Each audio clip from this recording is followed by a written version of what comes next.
Hello and thank you for tuning into Stampscaping 101. This is a scene that I just finished off that was a stamp sketch from a previous video, and I just wanted to play around with a couple different types of inks here. Well, the same types of inks but in different colors. These are the pearlescent liquid acrylic types of, I guess they're paints more than inks. I'm so used to saying inks, but it's a liquid acrylic. I don't know, maybe it is an ink, I don't know. But it comes in, a lot of these iridescent types of colors, and I'm kind of a sucker for iridescent papers and paints and inks and all those types of things. And I've had these for a long time, and I was looking online at some different new products out there and different lines from, companies like this Dr. P.H. Martin's. And it got me thinking that, I want to play around with these types of inks on scenes. Because I think, the little iridescent types of touches would look kind of interesting, and I don't know. I played around with it on here, believe it or not. You can't see it, but when you hold this up to the light, it's kind of extreme. You can see it in the water down there, and just how extreme some of those pearlescent-looking iridescent types of inks can come into play in the finished piece, but completely invisible like this. But when held up to the light, you get all those types of marks coming out. So it's one of those kind of sub-surface details. I mean, it's right on the surface, but in terms of the visual impact you might have with someone looking at a piece or something like that, if they hold it up, it'll have another layer of kind of interest, maybe, to hold the viewer's interest. That's what we're always trying to do in illustration. If you can hold someone's interest for a couple seconds, you can make all the difference, in terms of those subtle little details that you might kind of employ in a given piece. But anyway, if you choose to watch the video, this isn't a great scene by any means, but just kind of more of an experiment to see what those can look like. I applied a lot of it down in terms of those inks, so I wouldn't apply quite so much in the future if it was on a scene like this and an application like this, but I don't know, I do like the fact that there is something kind of different going on, if you hold something up to the light. I think there's some definite possibilities in there as far as some of the applications we can do with that type of media in our scenes. So this one happens to be on glossy cardstock, but I would imagine these would work fantastic or even better on a matte paper. So I don't know, still playing around. This is the first step right here. I think I might have done that before in another video, but I can't remember. But I don't know, fun little types of media applications to employ in a scene. So anyways, hope you enjoy it. Thanks for watching. Okay, this is going to be a little experiment here. I was looking at some different types of inks online that I was really attracted to, and I wanted to pick some up, but then I remembered that I have several bottles of the type of ink I was looking at, so I thought I would test it out here. I think I've tested these out, well, maybe once or twice before, but I've probably had these bottles for a good 10 years or so, but they're the pearlescent, iridescent types of inks that you might find in an art supply store or looking under, especially calligraphy supplies. Calligraphers use a lot of those types of inks for their dipping pens and, I don't know, calligraphy nib type pens, but I don't know. I'm going to test it on, this is just a stamp sketch that I did. It's on glossy cardstock.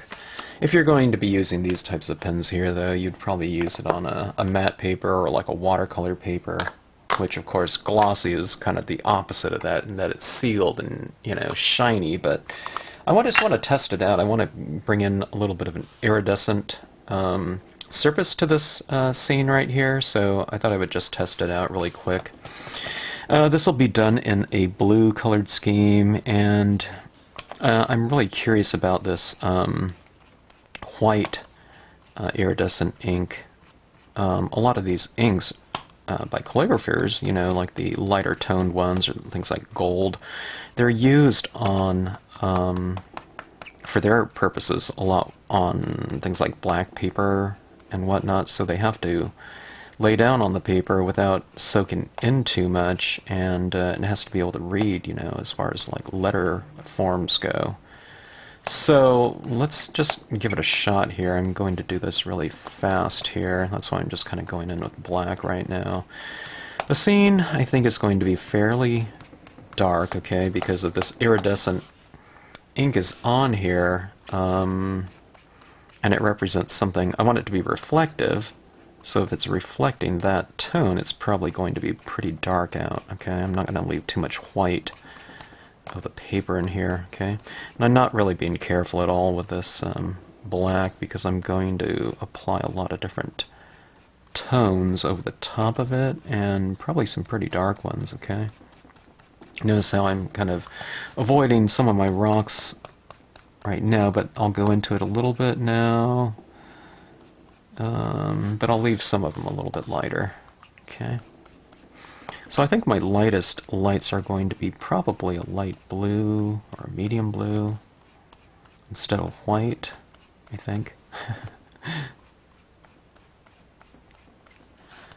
Okay, it's looking a little bit choppy right there, huh? I need to pull a couple of these little kind of streaks in farther from the outside edge.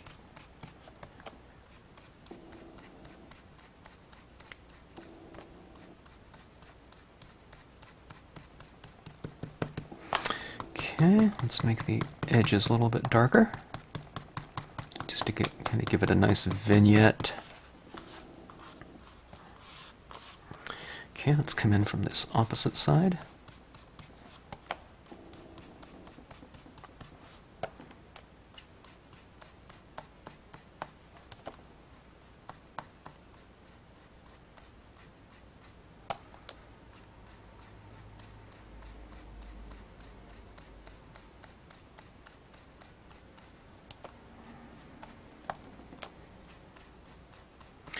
By the way, this is a Marvy black that I'm working with. It's soaking into the page really fast, so it's giving me some marks that I don't really care for, but it's not really a big deal because I just kind of blend it out, or I just keep working that area a little bit more.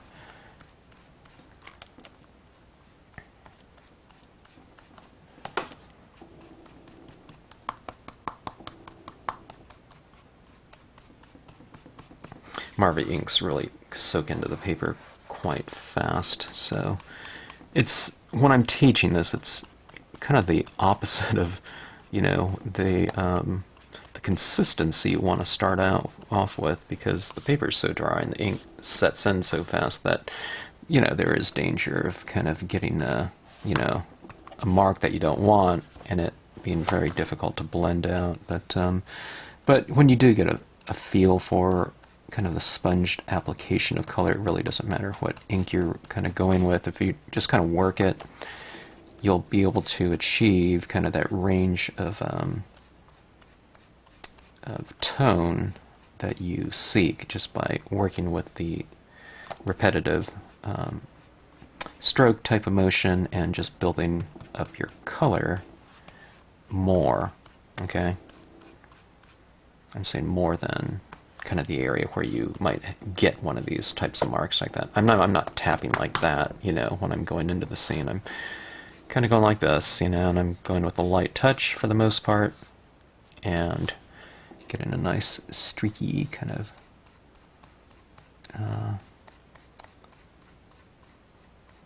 blend of that color. It's not a blend, it's a, well, it's a streak of that color, okay?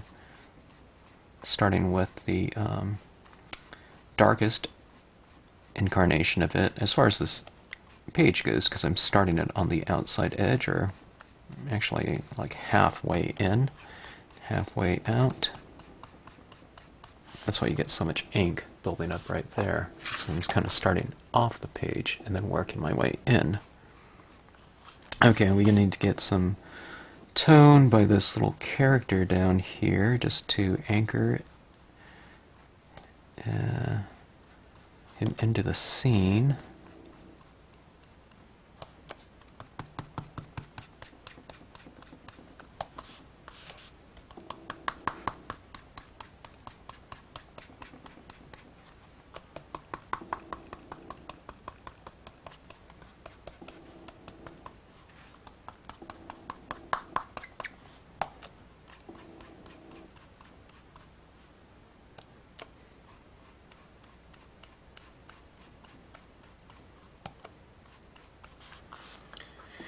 Okay, let's get a little bit more tone around those rocks, and that'll really anchor those rocks in the lakeside cove, large, into the setting a little bit more. Okay, so I'm adding some more down by the shadow areas, reflections.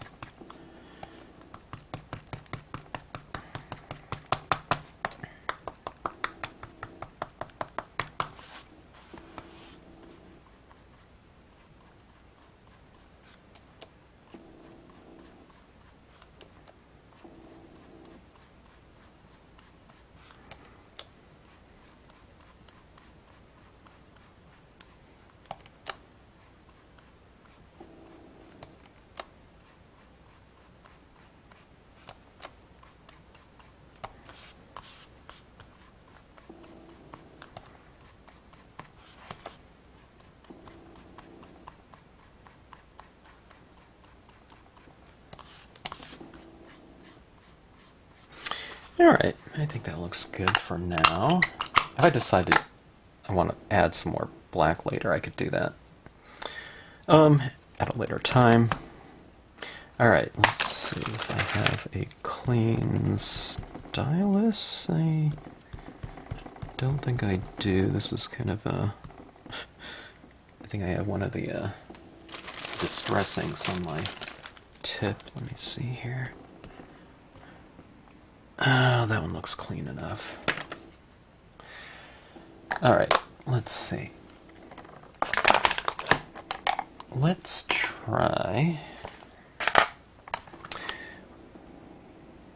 Let's try some of these mementos. I don't know, it's so dark in here, I don't know if this memento summer sky, this really light blue, is going to read on here at all. I can see a little bit. It changes the gray from kind of a neutral gray to a cool gray, but that's about it. There's very little kind of a recognizable kind of application of just this color. Although the color is very, very light in value. It's kind of a cooler blue. Yeah, I guess you can see it a little bit. Turns it into kind of a gray blue. Let's try the Bahama blue. It's kind of a medium blue. Now this one we should be able to see quite well. Okay. Now this scene is going to get pretty dark, so this is one of those instances where, you know, I can really just color the whole thing. I mean, there's variation in there. I mean, I used a different amount of black ink for sure, but I plan on getting pretty dark with this one, so let's take out just everything for right now in terms of the lighter areas, like white, and we'll put in some blue. Maybe I'll leave that little streak of kind of, you know, no blue right there. Okay, hit those areas in the shadows.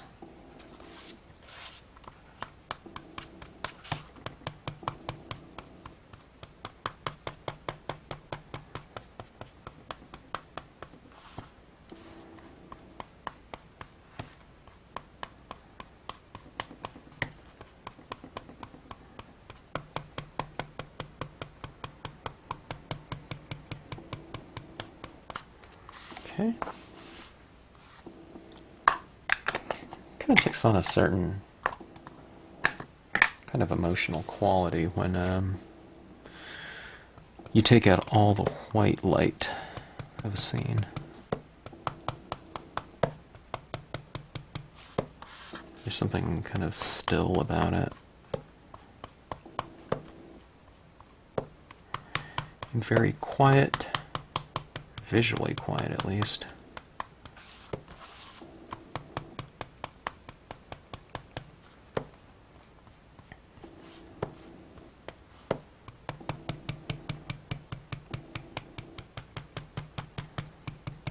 Alright, that was the Danube blue. Now, one of the colors I was looking for the other day, but I couldn't find it. Oh, good.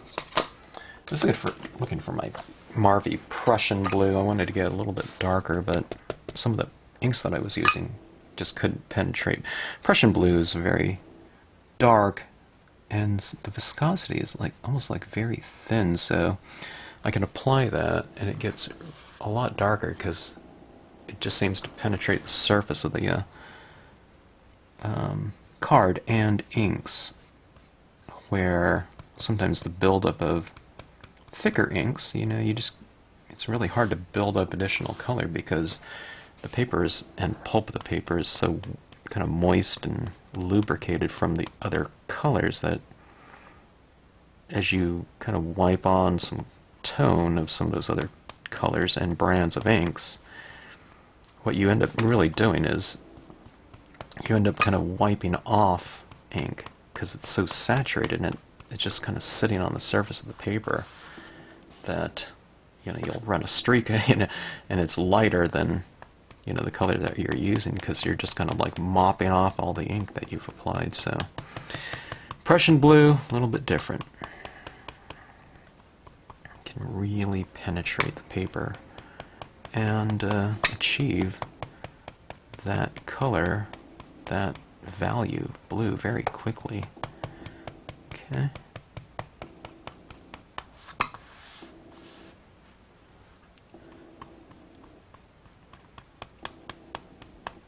I kind of like this scene, just like as is.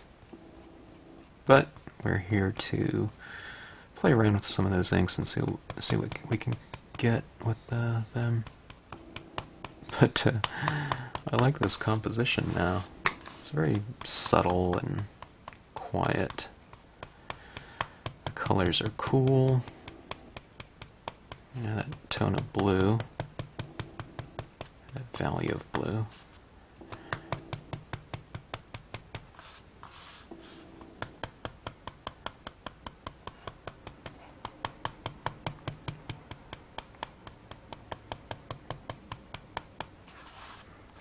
Alright, there's a little bit of light in there, glowing. That's where you get the streaking, the benefits of the streaking type of application of ink. Okay, just like this. Pulling a streak across, but leaving some areas just as is.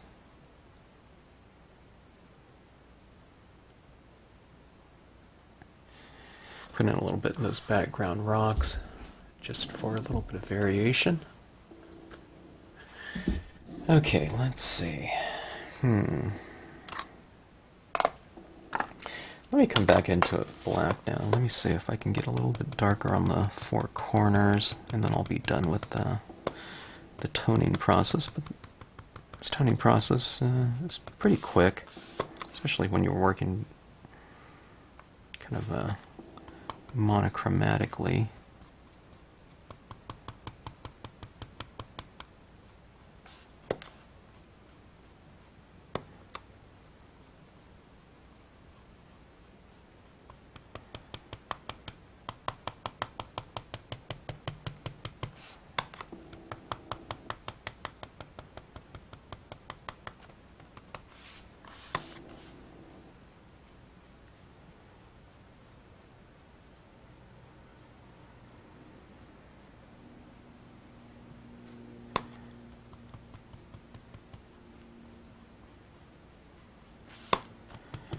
Okay, just getting a little bit darker on my edges.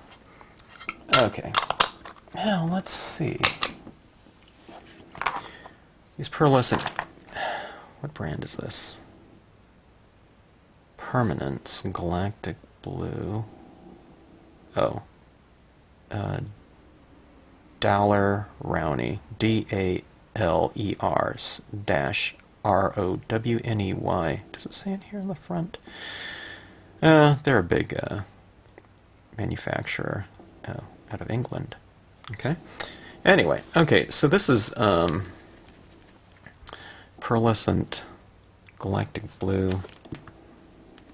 I don't know if I might have done a video with these in it. I don't remember, though. But, oh, here's my paintbrush. Same brand. Okay. Alright, now, let's see here. Let's see if these even show up on here, on this glossy. There's so many beautiful inks out there on the market. And, like I said, I haven't really played around with these very much at all. This bottle is really full.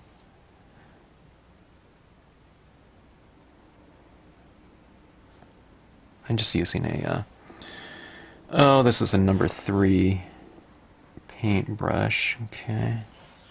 And I am no painter, so you'll have to forgive me on as far as my brush strokes go. Okay, let's see.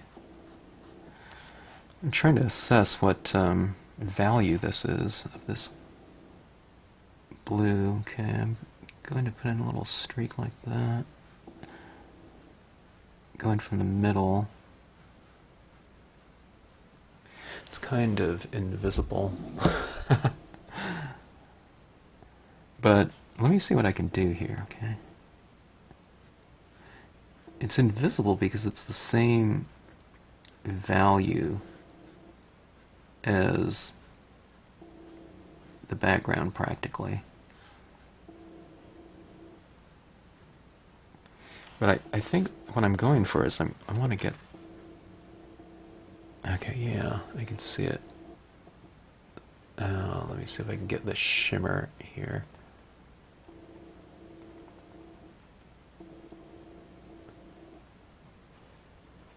If I hold this at the right angle, yeah, okay, see that shimmer right there?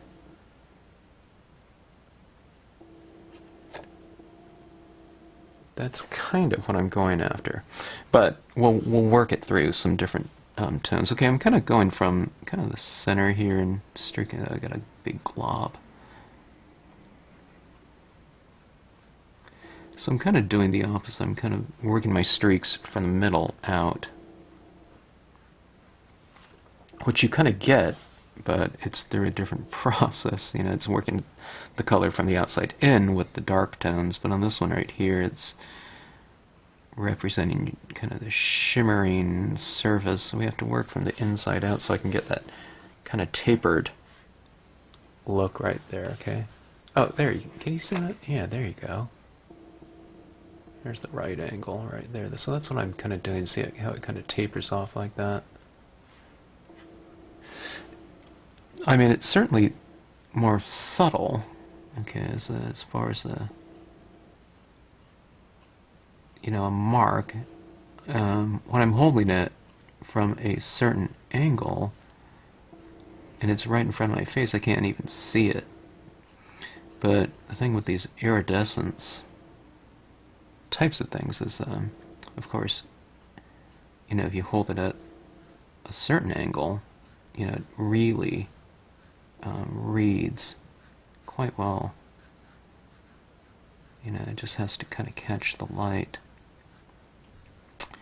So, I don't know, it's one of those things that I find kind of interesting. Right, so there we go, but look at that, you can't see it at all, hardly. But then there's this little shimmer to it, you know, someone holds their card in a certain way, they'll get a little kind of bonus.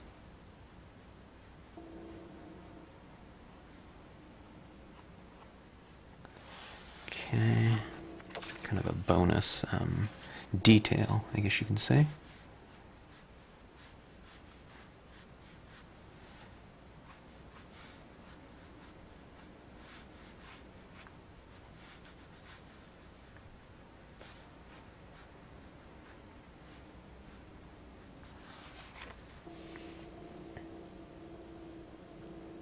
It's like invisible ink or something. Can't even see it. Let me see. Here we go. So you have some of it down there. Oh, that one down below is really quite subtle.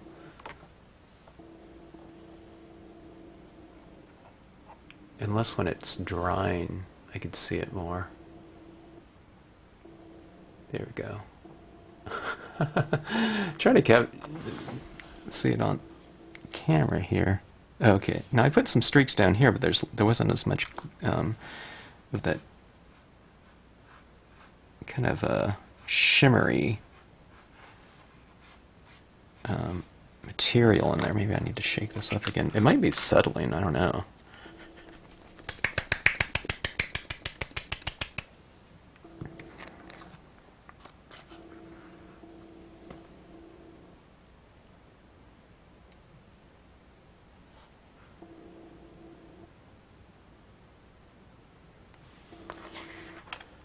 And again, these are acrylic inks.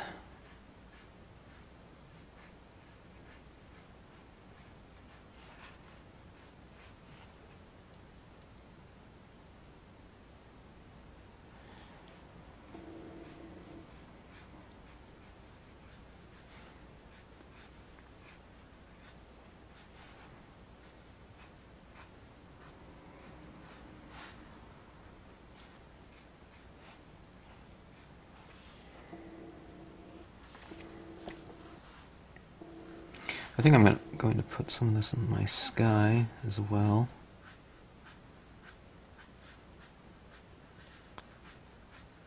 Little wisps. Okay. See them a little bit. Okay, now let's try something else. Well, maybe we'll try more of the same, but with a different color. I have this kind of more purplish blue, and it's the number, well, it just says Dutch blue. I don't see a number on it. Might as well try it out. It's the one other blue that I have, so let's see if I can see any kind of difference. Let's just use the same brush for it. I don't care if I get a little bit of this tone into it from the previous color. Okay.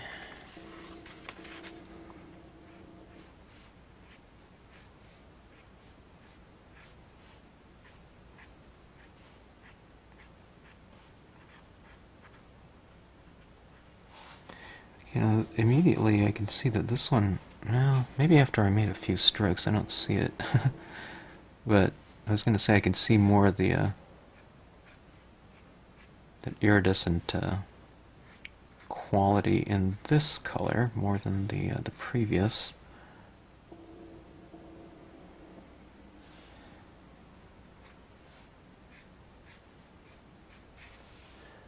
Okay, there it is. Wow.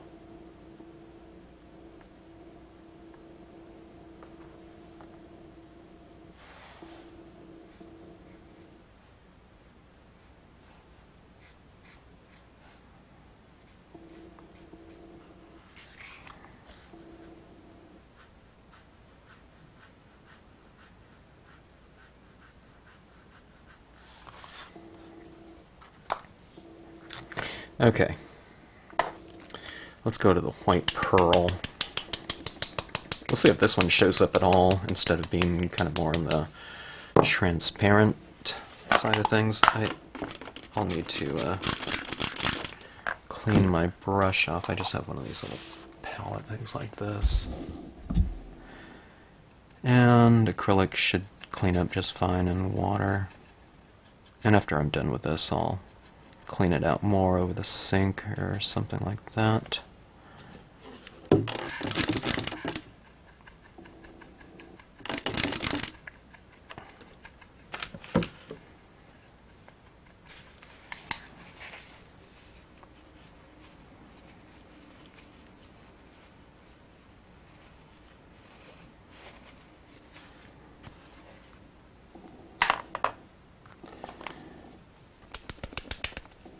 Now there are inks out there, like white ones that are like a bleed-proof white or something, but I think there are some iridescents. So many things that have come out in the last, 10 years.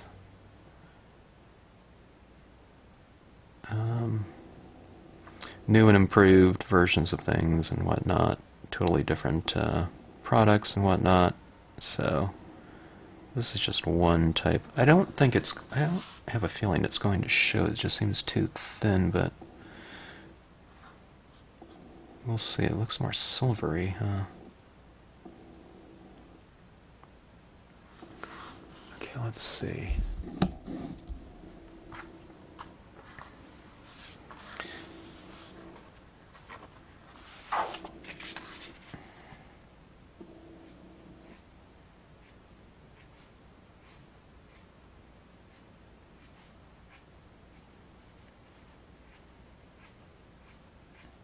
Yeah, it shows up a little bit.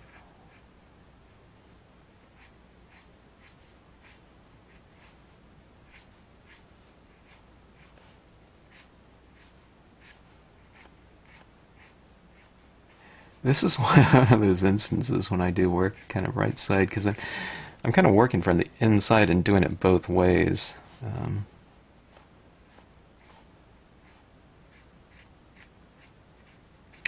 Now, I'd imagine if I wanted to, after I applied that, well, maybe not with acrylic, but I'm wondering if I can kind of wipe some of this off if I don't like it. Maybe if I would have spray sealed it and then applied this? I'm not sure. Okay, let's see what we have here.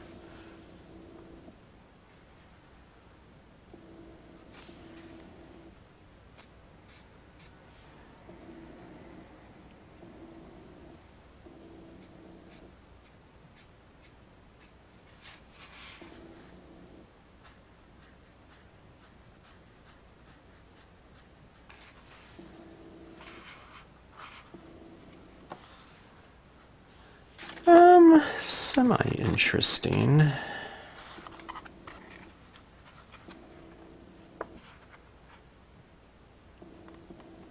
That's what it is right there. It's kind of extreme, Oh,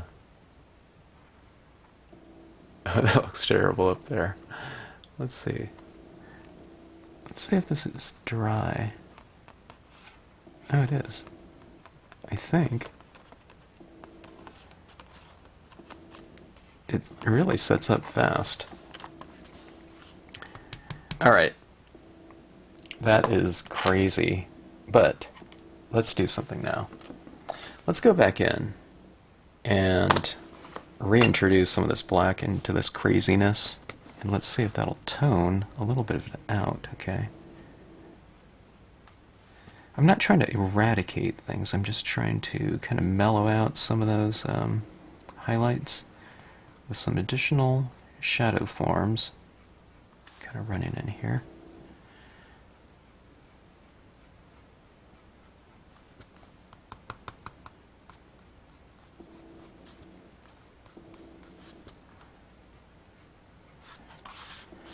Okay, it looks like that ink is pretty well set, which is kind of good because it's not coming off with some additional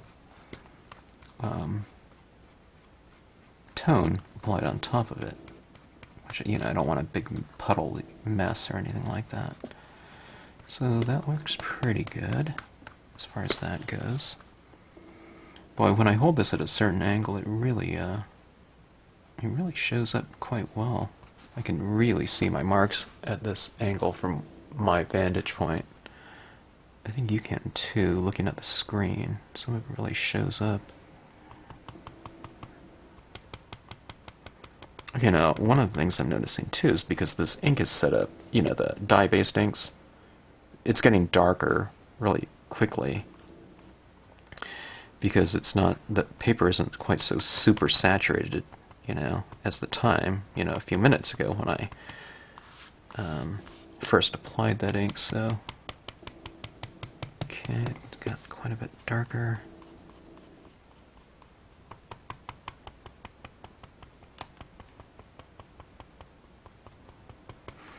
Okay, let's see. Still looks pretty crazy, but it's not too bad. It's probably, you probably can use a little bit less shimmer, you know, maybe a lot less for the betterment of the scene.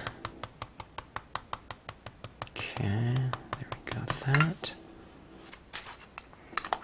The acrylic is kind of like a, I don't know, I always thought it felt like a plasticky type of paint, you know.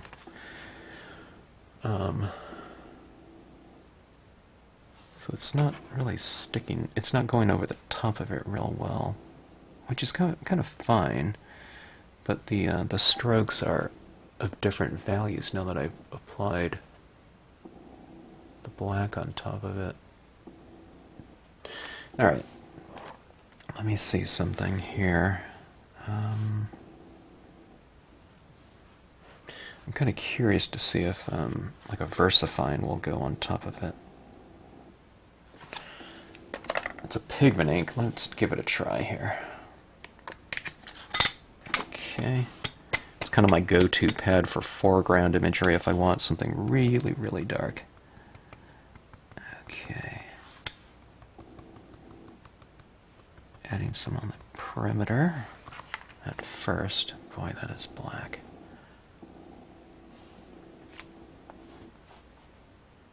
I'll add some down in the shadows. That VersaFine sure looks good. I've never done kind of this type of color, you know, tone application with it before. It's always kind of my last color that I'll apply, not. It's the last ink that I'll use for like foreground imagery and stamping them out. This is the first time I've used it to kind of tone. And it looks pretty good used that way. It's just so dark.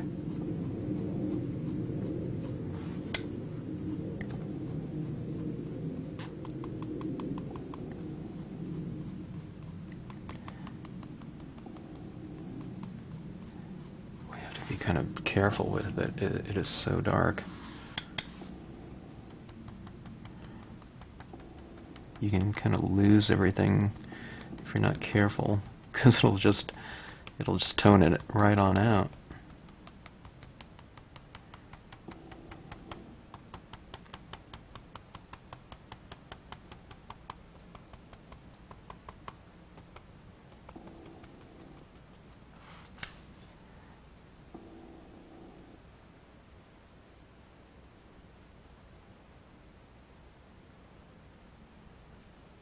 Put some shadows in around these rocks here.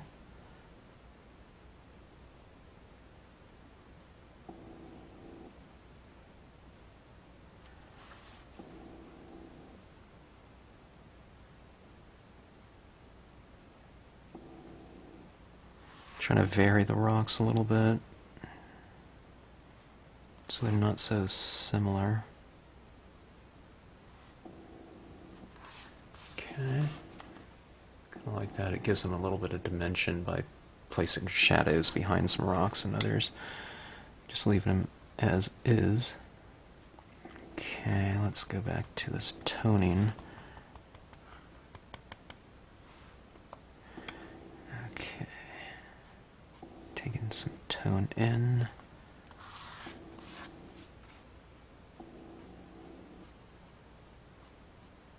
There was so much kind of streaky texture in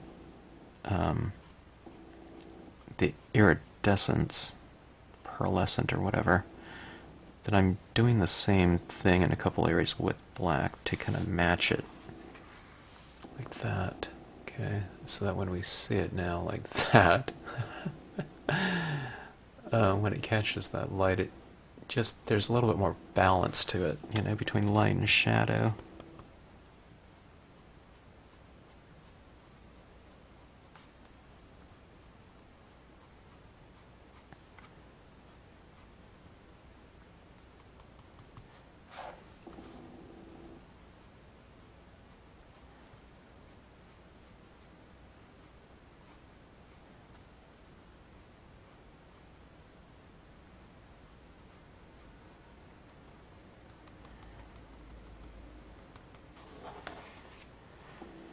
Okay, let's see what we have here. Kind of a crazy experiment with that. Can't see anything. Boom. You can see everything.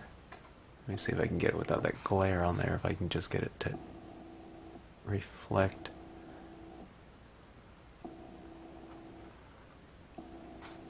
It's kind of interesting, I guess. Now, there wouldn't be like any bright light type of reflections on here because it doesn't have that type of light in the scene, but let's add maybe some light blue highlights in there. Let's see if that can add to the overall.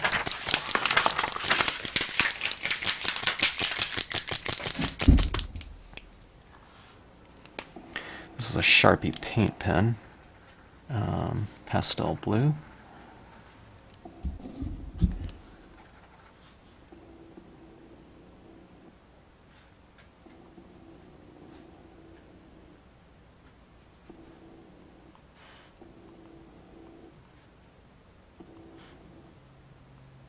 Yeah, it looks okay. Kind of concentrate it a little bit more in the lighter areas, and then taper it off as it moves into the darker area. It's almost too light for this scene.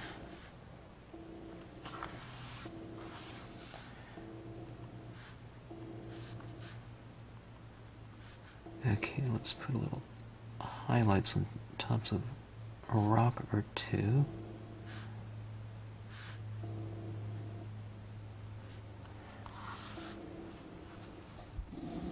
Right. Okay, now let's see. I think I have a robin's egg. Yeah. There's a robin's egg.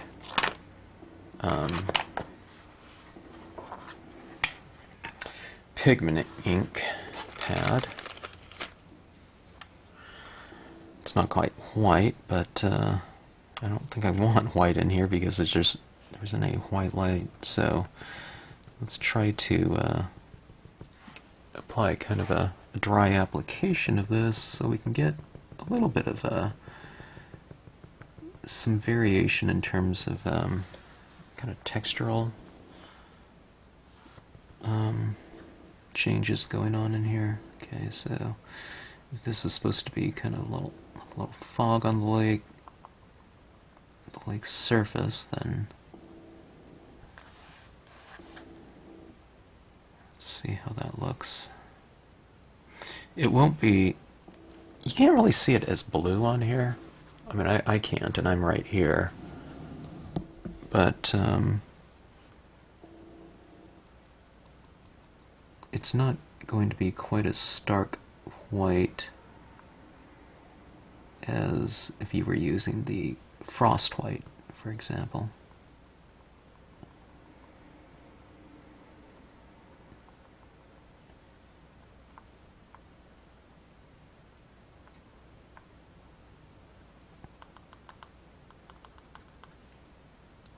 Kind of adding that little boat, putting fishermen and a little bit of fog. I might have some brilliance ink on that. Let me switch tips here.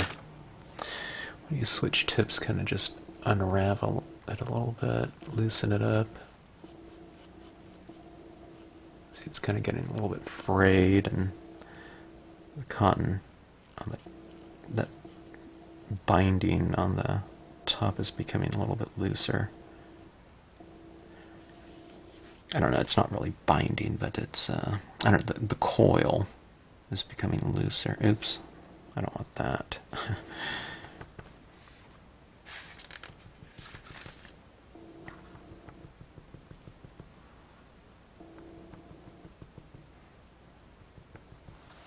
Okay, let's add a little bit of fog again.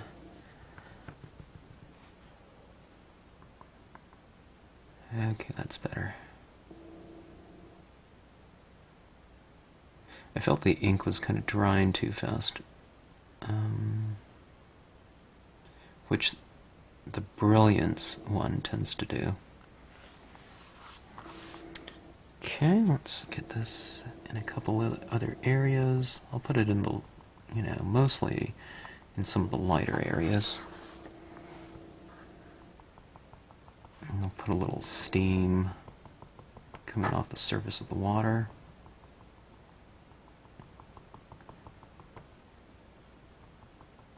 We need to change the kind of the textural range of this piece with all those crazy highlights in there.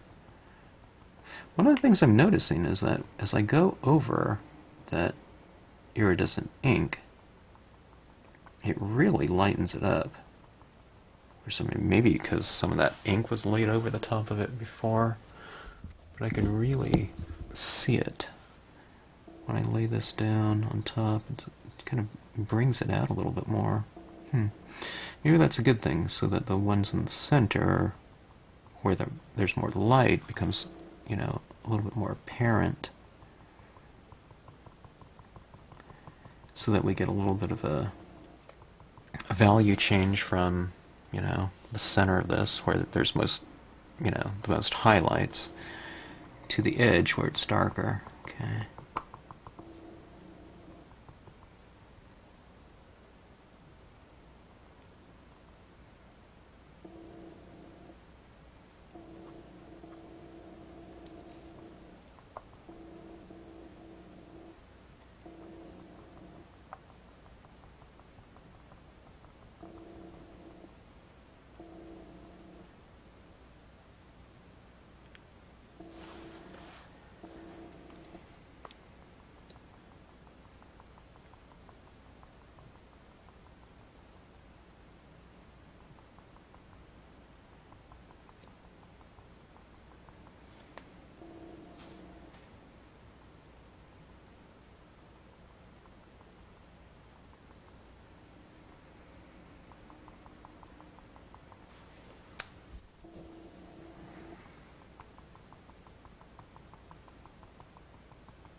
Okay, I remember pigment inks seem to dry a little bit darker than how they look when they're freshly applied, at least in this technique. So if you want it to kind of be visible, you can't have it too subtle when it's wet. You have to kind of put a little bit more on there, and then, maybe if it's very apparent, by the time it dries, it'll be more subtle.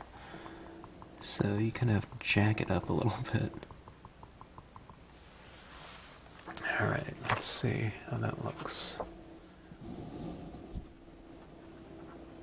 Okay, let's put a little bit in the distance around some of these rocks, kind of on the shoreline.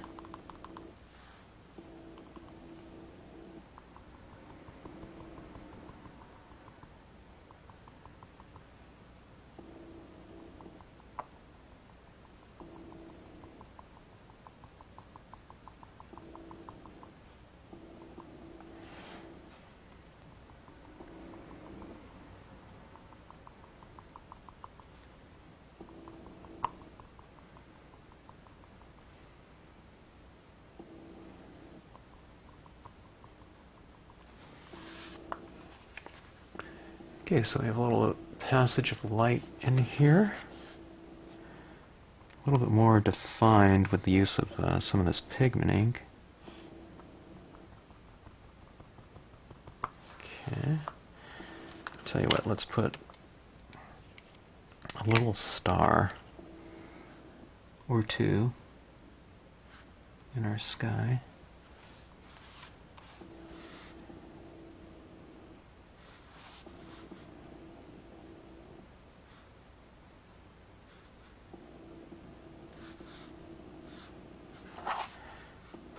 Few little highlights down in the water,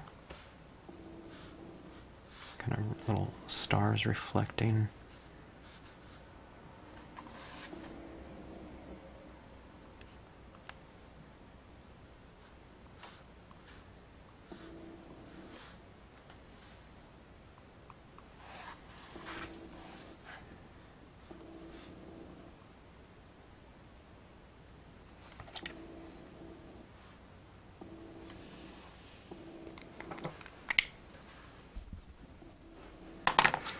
And I'll put a little bit of a, I'll try to get a little bit of a glow going around one or two of them, just to kind of separate them from the rest of the stars. Maybe they're planets or something, I don't know. A little bit closer to us.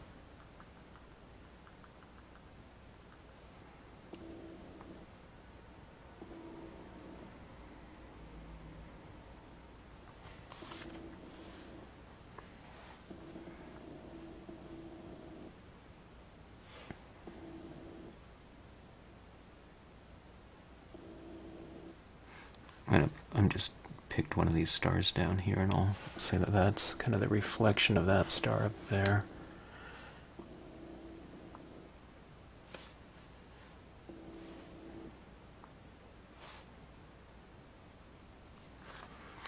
Alright, so let's see if this makes any kind of difference at all.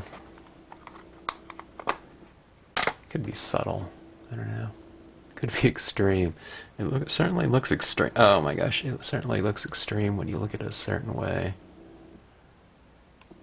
Then it completely disappears, you know, without the light. I wouldn't use that much on there